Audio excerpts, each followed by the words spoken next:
नवनिर्वाचित नगराध्यक्ष पंचशीला इंगोले यांची पहिली प्रतिक्रिया।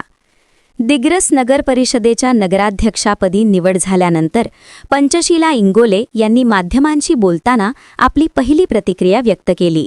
आज निवडणुकीचा निकाल लागलेला आहे आणि त्यामध्ये मला नगराध्यक्ष या पदासाठी मी विजयी झालेली आहे।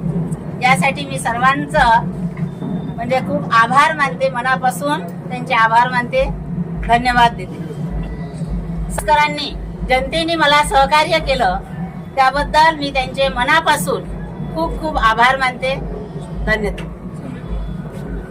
उद्धव बाळासाहेब ठाकरे पक्षाचे खासदार साहेब संजय भाऊ देशमुख, वाशिम आणि यवतमाळ जिल्ह्याचे खासदार साहेब यांनी मला जी उमेदवारी दिली आणि त्या आमच्यावर जो विश्वास टाकला त्या विश्वासाला मी पात्र राहून आपल्याला सर्वांसमोर मी आपला विजय घोषित करीत आहे आणि तुम्हा सर्वांच्या सहकार्याबद्दल मी तुमच्या सदैव ऋणामध्ये राहू शकते।